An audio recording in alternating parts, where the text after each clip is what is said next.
All right, as teased last week, we are on the road with the Pats Interference Podcast, where we sit in the couch. Doug and I kind of look at each other occasionally, so we're not just staring at you and pretending like we're not speaking to one another. It is Wednesday. The Patriots just wrapped up day one of joint practices. Andrew Callahan of the meticulous, manhandling, and maniacal CLNS Media Network.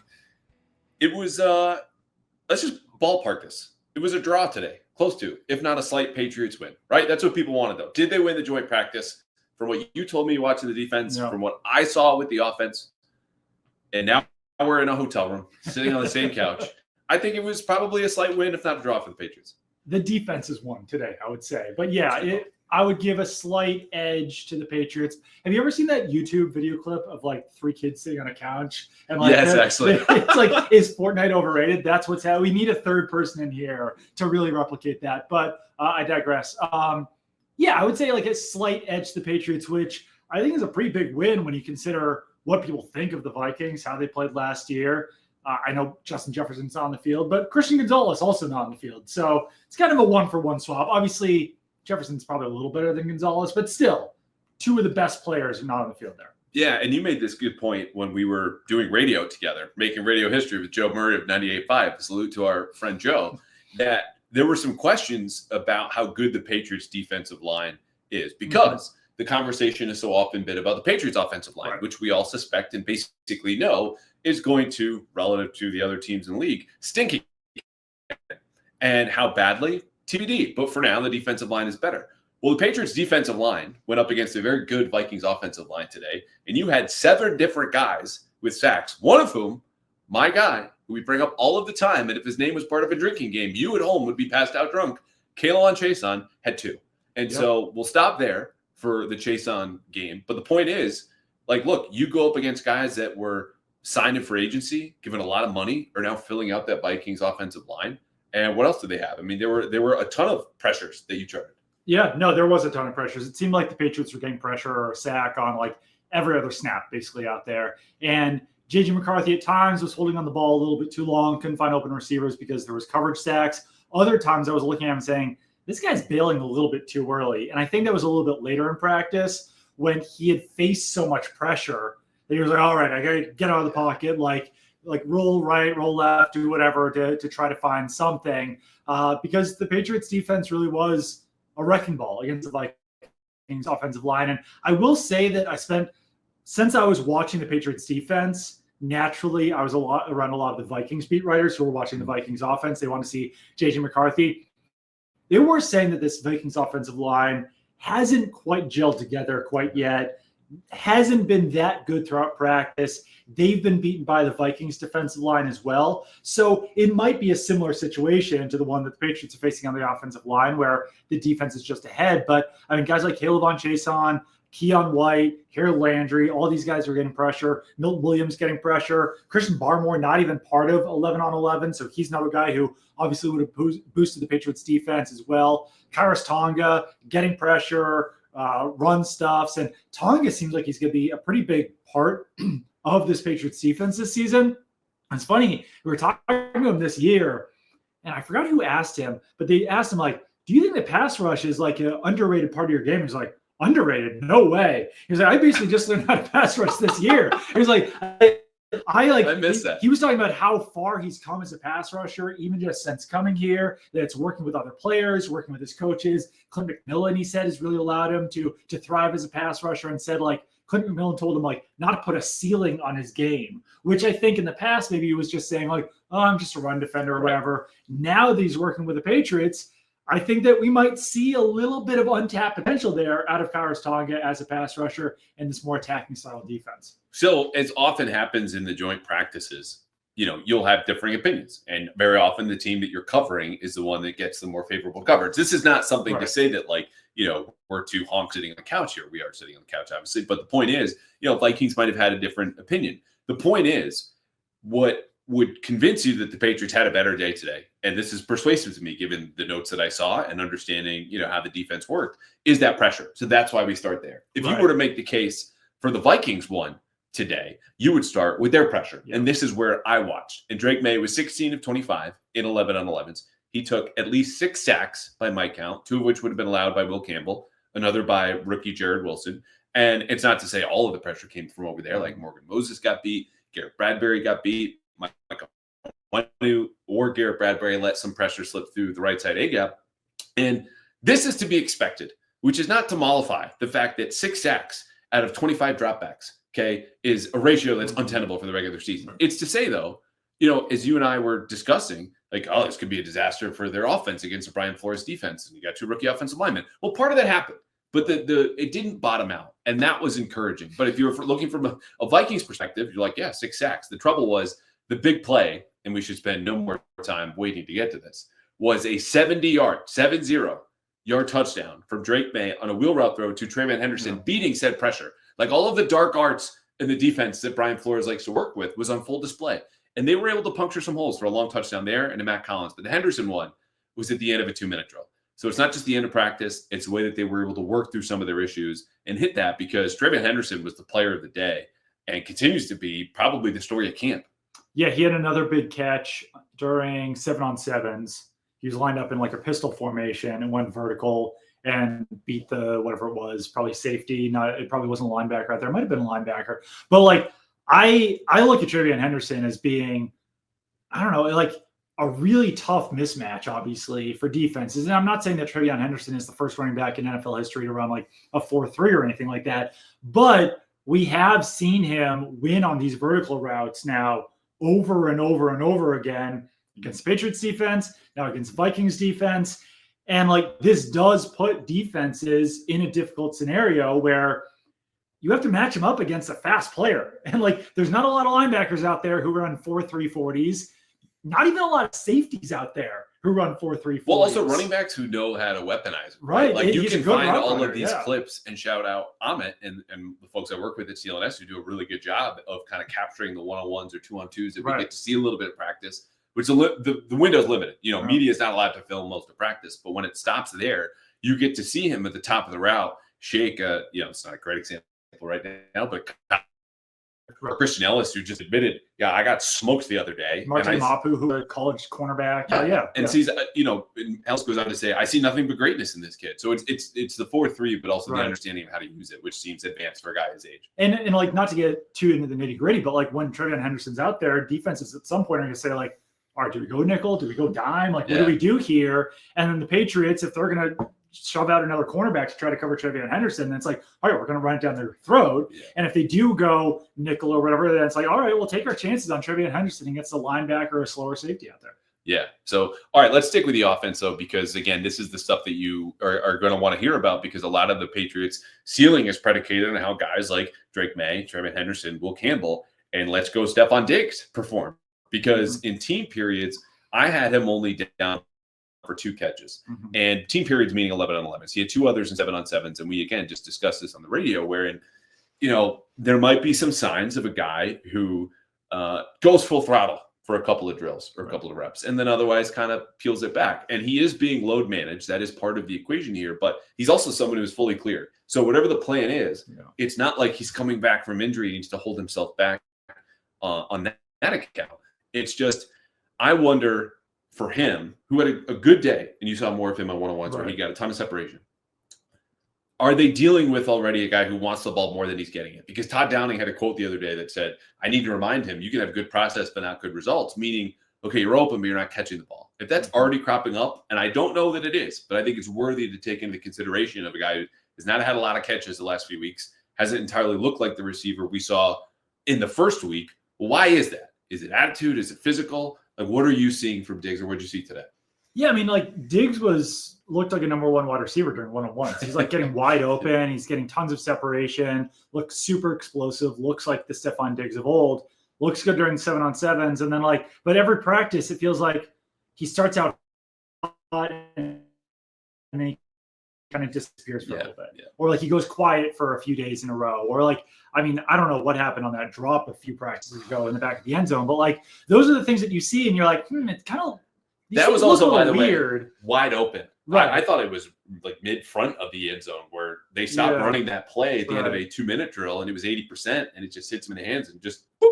But then you combine that with Mike Vrabel's asked on the radio, why didn't Stefon Diggs play in the preseason game? Yeah. And he just says coach's decision, like quick, to the point, succinct, whatever. but like that leaves open this speculation of like what went into that decision. So Vrabel was asked about that today and sort of just talked in a circle without really, like, kind of hinted towards it being still easing him back from injury, but wouldn't say it completely. So I don't know what all of this means. Like, you need Stefon Diggs for this offense to function at its highest capability this season. So I think that there will obviously be patience with anything that could be going on with Diggs. But when I like posted the story quoting Vrabel by saying like coach's decision about Stefon Diggs, and not this is just one person, but one person was like, "Hey, come on, he's injured. Like, let's not do this." It's like, I'm not doing Vrabel's the one who said coach's decision. Like, I'm not the one who said that. I'm not trying to like look into his words, but I think that if it was something clear cut, Vrabel would just say it, and he's opening up this speculation by saying coach's decision. And again, like, we're going to get to on the field here in a second. Like, I understand people who feel probably like that person did. You're kind of stirring stuff up. And I go, I would love to talk to Stefon Diggs and ask him directly about some of these things, you know, on the field or that drop or how he feels. But we haven't been able to do that because he's declined to talk to the media. And that's his prerogative. And this is something that's going to happen every week in the regular season. But, you know, again, when there's uncertainty and there are signs of, is he getting the ball enough? Or Mack Hollins even today is asked about him. He goes, I love that he's intense on the field because that's how I am. And he really cares and he's working hard. And he also knows when to turn it on and turn it off. And it was interesting that you suggest a guy who can turn it on and then turn it off when you're like, oh, he's really intense on the field. Right. Well, which is it? And for now, the role he's going to play for this team and the amount of weight that he carries in determining their future makes him storyline, whether or not there are obvious signs of a guy who could be disgruntled or not, or productive or not, or ones that are you kind of have to read between. Right. So that's what we're doing here. The other receivers, though. Big day for Efton Chism, who had more targets than Stefon Diggs, had more targets than everyone, but Mack Hollins with the same number, 5, and TreVeyon Henderson, who had 6. And one of these was on a flea flicker, which, you know, Josh McDaniels was like turning the bag upside down, emptying it out onto the field in front of Brian Flores, saying like, oh, you think you can move guys around and do weird shit? Look at me. And it didn't work out, this flea flicker. But the point is, like, you talk about a dude who was good at one-on-ones and a guy who also could factor into this season. Like, he's been on the rise and has not plateaued yet. No, I mean, the last week or so. It feels pretty safe to say at this point he's going to make the roster. I think so. Which is kind of crazy because, like, even a week or two ago, we were like, he's been pretty quiet or whatever. But yeah, he's come on strong, and it's obviously just a player that Josh McDaniels would want to keep working with. Like, whatever his role is going to be, punt returner, slot receiver, backup slot receiver, whatever it is, like, it seems like he's proven over the last, let's call it week, I guess, because he started doing this kind of enjoying practices. He can do this in pads against NFL defenses, who no matter who it is. So yeah, it's been a good rise for Efton Chism, and I don't know what he's going to do, but it certainly looks like he's got a spot on this roster. Yeah, and I think when you look at that group, like, you've got 5 relative roster locks. You have Diggs for certain. Pop Douglas we'll get to in a second. Kyle Williams is not going in. He was a 3rd-round rookie who had 2 catches today, by the way, after going over on Sunday and Monday back in Foxboro. And only 1 was for May, but we'll move on. Mack Hollins and Kayshon Boutte. So that 6th spot is probably a developmental spot. You go, would you rather develop and hold on to Javon Baker or Efton Chism? And maybe they go 7. Like, my last roster projection had 7. But the point is, I would lean more towards one of those younger guys than I ever did before, just because of what Kendrick Bourne's been throughout his career. But that dude's not been on the field. And these guys have been, and they've also been getting better, which is the bigger point. Anything else before I move to Pop Douglas? No. Okay, so he had a fumble today. And that was his biggest play of the day, which is to say, even for a guy who had a 20, 25-yard crosser, which was a nice throw from Drake Maye against a blitz, like, it continues the idea for me that because of how good and consistent he's been, there's an element of when he has a bad day, most of the receivers do too, which if they were better, that could kind of bring things up. Right. And it's not that the receivers had a bad day today, but when we talk about TreVeyon Henderson as the guy who has the most targets and is the most productive and catches all of them, you know, well, where are the other guys? And so it was a fine day for Pop Douglas, but this is a reminder that as much as, you know, you and I love the kid, like, first of all, personally, and then second of all, him as a player, you know, their expectations for that type of guy might be a little bit higher, even as good as his camp has been, understanding that everyone has ups and downs. It's just a matter of, do the Patriots have another player when he fumbles today or disappears a little bit the last couple of practices to pick up the slack? And I think that part, if it's not Diggs, which could depend on the day, they still have to figure out. Yeah, I mean, I'm curious to hear how like Mack Hollins or Kayshon Boutte did today. But yeah, Pop Douglas has been very consistent throughout the summer. He's probably been like their most consistent offensive player. TreVeyon Henderson might be their best, but he has had some moments with like drops or fumbles or whatever. And Douglas has had fewer of those throughout the summer. So I still think the arrow is pointing up on Pop Douglas, but definitely curious to see if he can make another step this season, because I think we all expected that last year. I remember this time last year, he was like, I want to get 1,000 yards. I want to get all these things. And then like he had a pretty similar season production wise to the one that he had in 2023, despite the fact that the Patriots wide receivers really didn't get any better last year production wise. So curious to see if he can take that step beyond being like a 500-ish yard wide receiver and move up a little bit more this year. Yeah, Mack Hollins, 3 of 5. He was targeted on a pick. He was targeted on a slant against a blitz. You know, the pick, by the way, was Joshua Dobbs, who had 2. That one was a house call, late throw to the sideline. The other one was staring down the middle at Efton Chism, and the Viking safety came straight through and went Efton Chism to get that ball, and also might have made a house call. Josh Dobbs, stock down, duds, whatever. That's all we're going to talk about with Josh Dobbs. Hollins, though, also had a long touchdown on a busted coverage, and that, of course, is not something that you can count on. Play to play, drive to drive, game to game. But I think there is something for Drake and what we've seen when, you know, this relates to Kayshon Boutte a little bit too. You know, he's under pressure, needs an outlet, and has to throw it up. Well, of course, you're going to throw it up to the 6'4" guy, like the contested catch guys. Yeah. So there's a trust there where, if he's not feeding Diggs the way that we saw in the first week, he's kind of deferring to the wider catch radius players, obviously on the outside. But in this case, you know, that was his one outlet. He was already looking there anyway. It sprung free, and Hollins not only coasted through to the end zone, but punted the ball because, in his words to us after practice, he didn't like the energy, which stemmed mostly from the offensive line. But that's been interesting to me that, like, when Drake is in trouble, he's going to the bigger guys or the more reliable contested catch players. Yeah, I mean, Hollins keeps making also, like, big plays in practice. He gets touchdowns. And, like, say what you will about him, he's never obviously been the highest upside player in the NFL, maxed out at 600 yards, but he's getting in the end zone. He's making plays. He's making catches from Drake Maye. And he's obviously everyone's talked about, like, he's an interesting guy. Like, for him to like come out of the gate and be like, the ball into the stands because I didn't like the energy. Like, wide receivers weren't greeting the players in the end zone. Like, guys weren't moving downfield.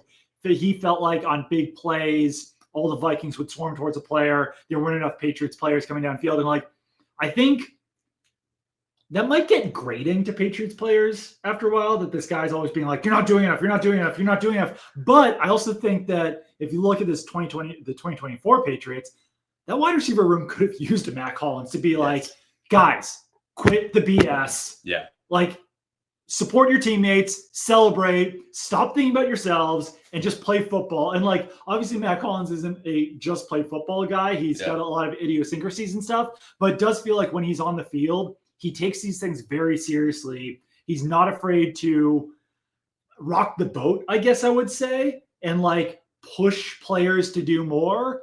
And I think that that could benefit guys like if Jalen Polk makes a roster, Kayshon Boutte, Javon Baker, some of these younger wide receivers who didn't show a lot of maturity last year, and like possibly even Stefon Diggs. Like, I think that he could be a helpful element of this team. Yeah, and we talk about guys who are positive in the locker room. You know, shout out him and Kendrick Bourne, but they're that way in a very different ways, right? Like Kendrick is going to be your constant bubbly and smiley, and he's even like tickling Bill Belichick's, you know, a little bit in terms of how I'm just laughing and I don't know why, because Kendrick's just over there being the way that he is. Mack Hollins, to your point, is a little bit more of that demonstrative leadership and a seriousness about it, as well as you said, kind of the quotes like "cats steal souls," and I'm the guy walking around with no shoes and this and that. Now as we learned, he has pet snakes. Yeah, he has 3 snakes, which we learned afterward. What are we doing here? So he's additive, he's big, and I think there is a trust there with Drake, which is interesting to me. But we'll file that away. Last night, the receivers. Good day for Javon Baker, and I say this as also someone who watched him commit the only drop of the day. He's playing more physically. He had a good consistent catch in 11s, as you noted, and we rewatched because someone posted this. It just plucked the ball out of the air in this long ball in 7-on-7s. And you see the natural talent flash, which we did a year ago, but there's a little bit more, you know, assertiveness, urgency, I would say, which is probably brought on just by, hey, I might lose my job if I don't treat this more seriously, but also Vrabel. So I think he's jiving, and we saw that when he was on gunner, on special teams, won a big rep. demonstrative about that. And Diggs and all the receivers come over to see him. Again, he might not make the team, but you like to see that for a kid that we know has almost as much natural talent as anybody else in that room. I feel like I'm like playing it slower with Javon Baker than a lot of other media members. I got fooled last year watching all the same stuff in training camp, and I don't want to go like all in on Javon Baker. So, he made a fantastic catch in 7-on-7s. He's had better moments recently. He was someone who was very quiet at the beginning of training camp. First 10 days for sure. And has really come on a lot stronger. You're seeing him taking first team reps out there with Drake Maye, which in itself is a big deal. So like I'm getting there on Javon Baker, but I'm still also take your time. I want to see it for another preseason game. Like he didn't have a catch last preseason game. I know he was good on special teams, but we're pushing this guy on the roster, and it's like I just want to keep seeing it. I don't want to go all in yet. He was not on my last projection. So I think that's smart. I do think there are notable differences from a year ago, but as far as slow playing it, I think that's the right attitude. Just purely as a physical talent, like I still say that he plays with a different intensity almost than some of the other wide receivers. Like when he snatches the ball out of the air, he does it stronger. Like he's a very explosive player compared to some of the other wide receivers on the roster. So I see all the talent. I see all the skill. I just am still waiting for it all to come together. Yeah. PrizePicks is back, America's #1 daily fantasy sports app, and the best place to turn your sports knowledge into cash. With millions of members, PrizePicks has made daily fantasy sports accessible to people who have never even played fantasy sports. Because here's how simple it is. I'm watching the Sox on Tuesday at home, and I think Cedar Rafaela, who's on fire, or Jaron Duran, who's not, or Raymond Anthony, who's really coming into form, will have a certain number of hits or runs, or maybe a home run, or Walker Buehler's going to give up a lot of hits, but maybe bounce back. Boom. Those thoughts, those takes turn into cash, but only at PrizePicks. And here's how it works. All you have to do is build a lineup of 2 to 6 players. Every player comes with a stat. It could be hits, it could be runs, it could be walks. And we get into the football season, yards, touchdowns, you name it. They've got more stats and players than you can think of. You look at that player, you see their stat. You pick more or you pick less. And you do this for 2, 3, 4, 5, or even 6 players. Lock in your lineup, and that's it. You can win cash. Withdraw it via Venmo, Apple Pay, however you want, quick and easy deposits. Again, you can mix players from sports, different games, teams, whatever it is. The best place to win cash while watching sports. So don't wait anymore. I have it, still playing all summer and will straight through the end of the year. Download the app today. Use code CLNS. This is the best part. To get $50 instantly after you play your first $5 lineup. That's code CLNS to get $50 instantly after you play your first $5 lineup.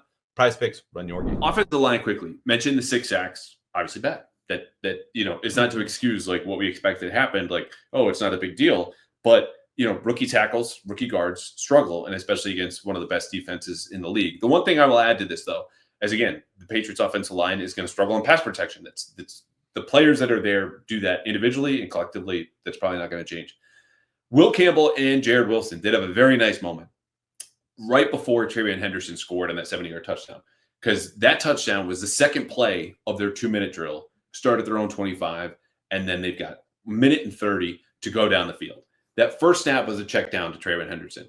As Drake Maye was throwing that ball, they pick up and switch a 2-man stun, which you will remember ruined the end of Drake Maye's first drive and resulted in a strip sack fumble. Granted, Drake should have gotten rid of the ball, as we heard from Mike Vrabel, and no unclear terms afterward. But those small victories, things like that, progress with the stuns, are all that they're going to have until the real games roll around. And then you get to determine, okay, is this regular bad because they're rookies, or is this bad in a way that like the Patriots have to make decisions and changes about scheme and maybe depth chart and yada, yada, yada, which is still far, far away. That's especially good news because I think there was a moment during half-line drills where they actually did struggle to pick up a stunt. Yeah, so this happens. So it's like the fact that they were able to improve it even in one practice is a positive. Because the other part is, every team that saw that in the opener is going to go, oh, okay, we're going to do this as soon as we see them. Like they're going to be targeting them anyway. But if there's an inability to pick up kind of basic stuff, then that speaks to a bigger problem than game planning. Mm-hmm. But like those guys are going to be picked on so long as they're starting. That's how rookie life goes in the NFL. Let's wrap on defense. We talked about the pressure in the pass rush. Chase on 2 sacks. Milton Williams had a sack. Harold Landry you had down for a sack. Kyrus Tonga half sack. Like name a guy in the front 7. He was getting to the quarterback. In the back end, what stood out? Yeah, well, I think like one big thing was Christian Barmore is not on the defensive line, like I said. But Isaiah Eaton wound up playing more. He's like your guy, I know. So I have too many guys. He's on the JV Callahan squad. He's the most jacked guy on the roster. It's just a fun fact about Isaiah Eaton. He's like 6'2", 280, and it's all muscle. So I don't know what's going on with that guy, but he's rising up the depth chart. So good practice for him. Linebackers as well. Robert Spillane was in the backfield a couple times. I still think like Patriots want to get faster in their linebacker core. I still see like a few issues in coverage from those guys that concern you a little bit, especially when they're so light, possibly against the run. Christian Ellis has had a few moments where he hasn't been great in coverage. Robert Spillane, I think he's more dependable, but also like, hey, I'm curious to see how that goes. And if that kind of continues to be a weakness in the Patriots linebacker core, if they can make up for it in other ways. Yeah, because that's, go to the TreVeyon Henderson point of like, okay, you've got raw speed, but do you know how to use it? Like, can you weaponize that in coverage? Where Spillane has been, and a lot of coverage stats, as people, know by now, are inconsistent year to year. They're not sticky. But like Robert Spillane as a player is pretty sticky year to year. So I don't think you expect him to take this giant leap, in the middle of his prime in that particular area of his game, but he can be fine. He can be sturdy enough, and there are ways to insulate and protect players like linebackers who are not great pass coverage from assignments that could really do some damage. But Ellis is a player, to the original point again of speed and is it, applicable or not, that I would worry about a little bit more. But Dr. Gibby, is right behind him, ready to give some sort of cure if there are any ills there in pass coverage. Last thing in the secondary, Kyle Duggar still with the second team. You had him down, or he was flagged because the referees today. This is not any judgment for defensive pass interference. It's too bad, and maybe this changes. But like Vrabel, even you asked him today, it was a good question. Like, what does he have to do to get back to the starters? And he said he's got to be more familiar with the techniques and continue to learn what we're asking of him and be better at it. I think this is where we started a real like Kyle Duggar conversation. We talked about it in the press box a little bit after practice, where he's got a $9.75 million salary this year, which is fully guaranteed. And that makes him really hard to trade. So then at that point, do you say to yourself, like, what do we do? Do we release him and hope someone else signs him to offset some of that guaranteed salary? Do you try to trade him and pick up a lot of the salary? Do you keep him as a backup making $10 million because he got another $1 million in per game roster bonuses? So like if he's active for 17 games, he's making $10.75 million this year. And right now he is firmly on the second team. With the first team unit, it was Jabril Peppers, Jalen Hawkins, and Craig Woodson. And the second team, it was Kyle Duggar and Marcus Epps. So like, and then you also have to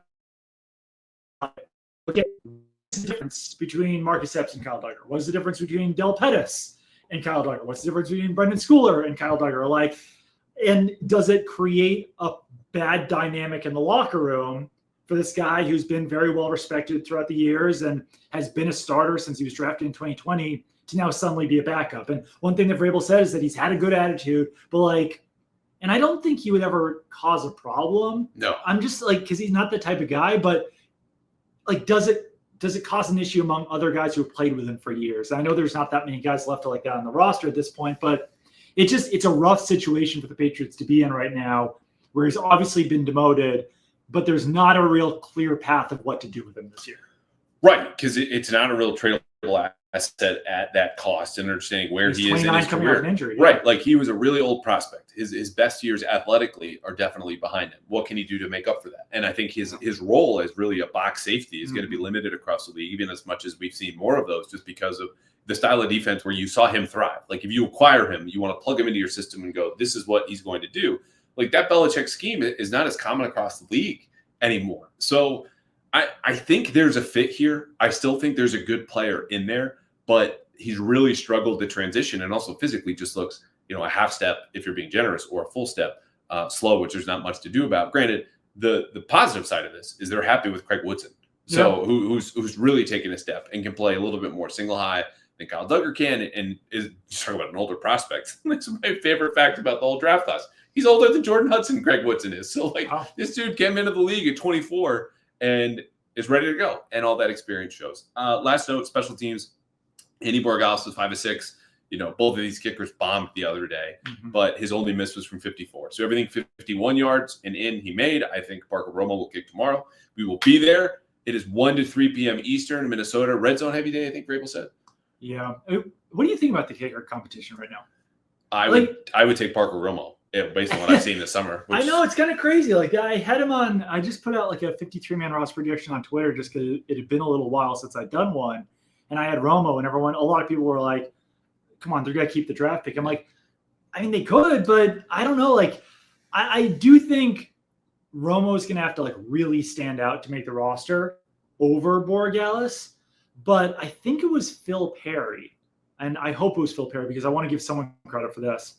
But saying that like the ball just comes off Parker Romo's foot higher. Like he just kicks a lot higher than Borregales. Like Borregales is kicking line drives, which could be an issue at some point.